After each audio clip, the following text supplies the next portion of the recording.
जो ये सभा है, इस सभा में जो हमारे उम्मीदवार हैं भारत आदिवासी पार्टी के विनोद जी मसार, ये हमारे समुदाय के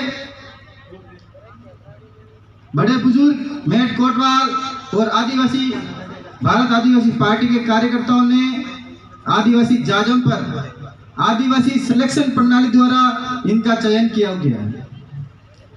इनका चयन किसी पार्टी ने इनको टिकट नहीं दिया, ना किसी व्यक्ति ने इनको टिकट दिया।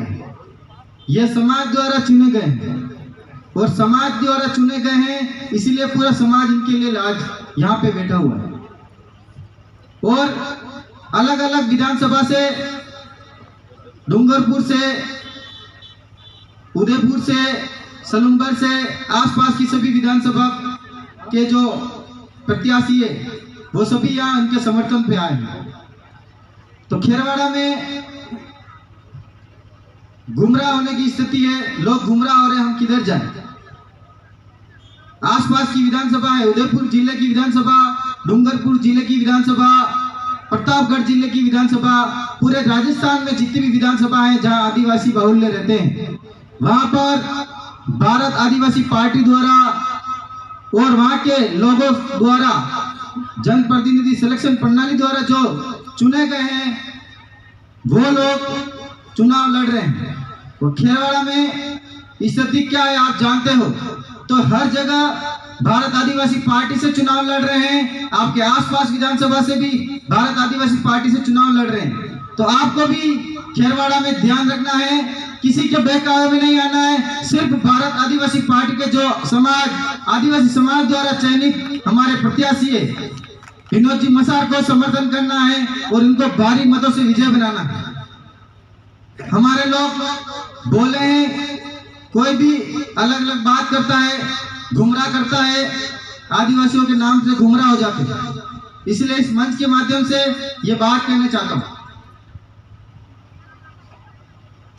हमारे यहाँ जो समस्या चल रही है वही समस्या आपके सामने आने वाली है। खेरवाड़ा में, खेरवाड़ा, सेमारी और जहां जहां जो नगर पालिका और नगर पालिका जो लागू हो रही है, जो यहाँ के नगर पालिका लागू हो रही है, उसके कारण से हमारे यहाँ पे आसपास के जितने भी आदिवासी लोग रह रहे हैं या कोई दूसरा लोग रह रहे हैं या ओबीसी एससी जितने भी लोग रह रहे हैं, नगर पालिका से उनकी जो जमीनें हैं, जो खातेदारी है वो तो बच जाएगी, लेकिन अधिकतर जमीन बिना नाम है या कब्जाशुदा जमीन है। तो जो ये नगर पालिका आई है, इस नगर पालिका की वजह से आपकी जमीन जाने वाली है और इस नगर पालिका का अभी तक किसी पार्टी ने विरोध नहीं किया। उदयपुर में यूआईटी पहले से मौजूद है नगर निगम, उसके बाद 35 किलोमीटर का दायरा बनाकर उदयपुर विकास प्राधिकरण के नाम से इन्होंने जो बिल लाया था, जो जमीन पे कब्जे करने का जो मामला था, उसको लेकर हमने 18 अगस्त को उदयपुर जिला मुख्यालय पर बहुत बड़ा धरना प्रदर्शन किया था, जिसमें हजारों की संख्या में उदयपुर जिला मुख्यालय पर लोग जमा हुए थे। और उसको देखते हुए आसपास की पंचायतें जो थी उदयपुर के आसपास की, उन पंचायतों का अभी नया जो अधिसूचना जारी हुई है, उस अधिसूचना में जो आसपास की पंचायतों का नाम हटा दिया है, आसपास की पंचायत को हटा दिया है। तो ये आदिवासी समाज ने वहां पे धरना प्रदर्शन किया था, हजारों की संख्या में एकजुट हुए थे। तो ये आदिवासी समाज की पावर है। आपके यहाँ अगर आप लोग नहीं लड़ोगे, अभी नहीं जाओगे, तो कुछ सालों बाद इसका नतीजा आपके सामने होगा। दोनों पार्टी, कमल कांग्रेस, दोनों विधानसभा में दोनों के विधायक बैठे हुए, उनके विधायक होने के बाद आसपास के अपने आदिवासी एरिया में नगर पालिका लागू हो। हमारे अनुसूचित क्षेत्र में नगर पालिका अवैध है। संविधान के अनुच्छेद 243 जेड-सी, हमारे बबीता जी हमको सिखाते हैं, हम भी आज बोल रहे हैं उनकी बदौलत। तो 243 जेड-सी आपके अनुसूचित क्षेत्र में जो संविधान में है, उसके आधार पर नगर पालिका, नगर निगम अनुसूचित क्षेत्र में अवैध है। फिर भी ये कमल कांग्रेस के लोग अपने यहाँ जमीन छीनने का काम कर रहे हैं। और जमीन छीन के हमारे जितने भी जमीनें हैं ये होटल इंडस्ट्री को देने वाले हैं, और होटल उद्योग यहाँ पर आएंगे, हमारे आदिवासियों की जमीन छीनेंगे। तो भारत आदिवासी पार्टी पहली ऐसी पार्टी है जिनमें राष्ट्रीय अध्यक्ष से लगाकर सभी आदिवासी हैं, और पहली ऐसी पार्टी है जो जल जंगल जमीन का उनका जो अधिकार है और जल जंगल जमीन बचाने का पहली ऐसी पार्टी है जो जंगल जमीन आपके आदिवासियों के लिए बचाएगी। बाकी कोई पार्टी नहीं बोलेगी। कांग्रेस बीजेपी ने आज तक जल जंगल जमीन की बात नहीं की होगी और न करेंगे। अगर वो आदिवासी की बात करेगा, जल जंगल जमीन की बात करेगा तो उनकी टिकट कट जाएगी। भारत आदिवासी पार्टी जब से लॉन्च हुई है तब से अभी तक उनके नेता दिल्ली और जयपुर के चक्कर काट रहे हैं, अभी तक उनको टिकट ही नहीं मिल रहा है। ऐसी स्थिति हो गई है। उदयपुर ग्रामीण में, सलुम्बर में और आसपास में जितने भी गोगुंदा आसपास के जितने भी जाडोल, जितने भी जहां पे भारत आदिवासी पार्टी चुनाव लड़ रही है, उनके प्रत्याशी आदिवासी जालिम ने फाइनल कर दिया है। और उसके बाद भी कमल कांग्रेस के लोग डर रहे हैं कि हम किसको उतारें, किसको मैदान में उतारें ताकि ये लोग हार जाए। अभी तक उनका कोई कैंडिडेट तय नहीं हुआ। रोज जा रहे हैं, रोज दिल्ली जा रहे हैं, रोज जयपुर जा रहे हैं, ऐसी स्थिति। तो मैं उनको कहना चाहता हूं, अगर आपने आदिवासी समाज के बारे में दो बातें रखी होती, समाज की दो बातें उठाई होती, हक अधिकार की बातें की होती, तो आज दिल्ली और जयपुर जाने की जरूरत नहीं पड़ती। आपका नाम समाज की जादू फाइनल कर देती। ये बात उनको कहना चाहता हूं। ये यहां पर लड़ने के लिए किसी की टिकट की जरूरत नहीं है। आप जितने भी लोग बैठे हो जो आदिवासी है, यहाँ की सीट रिजर्व है, आप में से कोई भी आदमी चुनाव लड़ना चाहता है तो वहां फॉर्म मिलता है, वहां आप भर सकते हो। ये किसी को पता नहीं। हम ये सोचते हैं कि कोई पार्टी आएगी, अपन को टिकट देगी, अपन जाके चुनाव लड़ेंगे। ऐसा नहीं है साथियों, यह लोकतंत्र है, कोई भी जाके भर सकता है क्योंकि ये रिजर्व सीट है। तो ये अपन को समझने की जरूरत है। यहाँ हमने आदिवासी समाज ने जो फाइनल किया है उसको हमको जिताना है। अगर नहीं जिताएंगे तो आने वाले समय में हमारी जो जमीनें जाने वाली है उसका नतीजा आप उदयपुर के आसपास देख सकते हो। यहाँ के बहुत सारे कर्मचारी है, बहुत सारे लोग जो उदयपुर में जमीन लेके और घर लेके रह रहे हैं। वहाँ के आसपास के जो हमारे भील भाई, उनकी आप कंडीशन देख सकते हो। आपकी आंखों के सामने क्या स्थिति है उनकी, वही स्थिति खेरवाड़ा में, सेमारी में और आसपास के क्षेत्रों में होने वाली। साथियों, अगर आप अभी तक नहीं जगे, आपको जगने की जरूरत है। और हमारे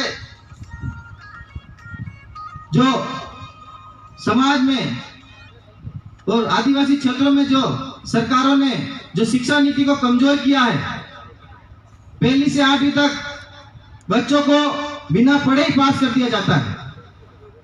कोई भी नहीं बच्चे भी खुश है, पढ़ते ही नहीं और घर वाले भी देखते ही नहीं।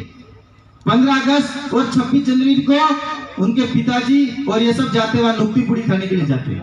वो कभी नहीं पूछते मेरा बच्चा क्या पढ़ रहा है, कैसे पढ़ रहा है, उसको कुछ आता कि नहीं आता है। पिताजी और माताजी का नाम लिखने के लिए बोल देंगे तो भी वो नहीं बोलेगा। तो ऐसी सरकारें हैं। अपना बच्चा पहली से 8वीं तक बिना पढ़े पास हो जाता है और 9वीं में आके फेल हो जाता है साथियों। और वही बच्चा कुछ काम नहीं होता है, फिर मजदूरी के लिए बाहर अहमदाबाद और उदयपुर जाना पड़ता है। मजदूरी करने उदयपुर अहमदाबाद जाता है। और सरकार ऐसा कानून लाई है, हमारा कोई मजदूर भाई अगर मर जाए, कहीं बाहर काम कर रहा है, अहमदाबाद या उदयपुर आसपास के बड़ी बड़ी सीटों में काम कर रहा है, अगर कोई मर जाए तो हम उनके लिए मुआवजे की मांग भी नहीं कर सकते, उनके लिए धरना प्रदर्शन नहीं कर सकते।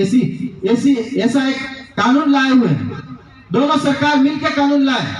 जो अभी जो कांग्रेस सरकार है ये ऐसा कानून लाए, अगर कोई व्यक्ति मर गया और आपने उसके लिए धरना प्रदर्शन किया, परिजन ने धरना प्रदर्शन किया, तो 2 साल तक गैर जमानती आपको जेल में जाना पड़ेगा। ऐसा कानून ये कांग्रेस सरकार लाई है।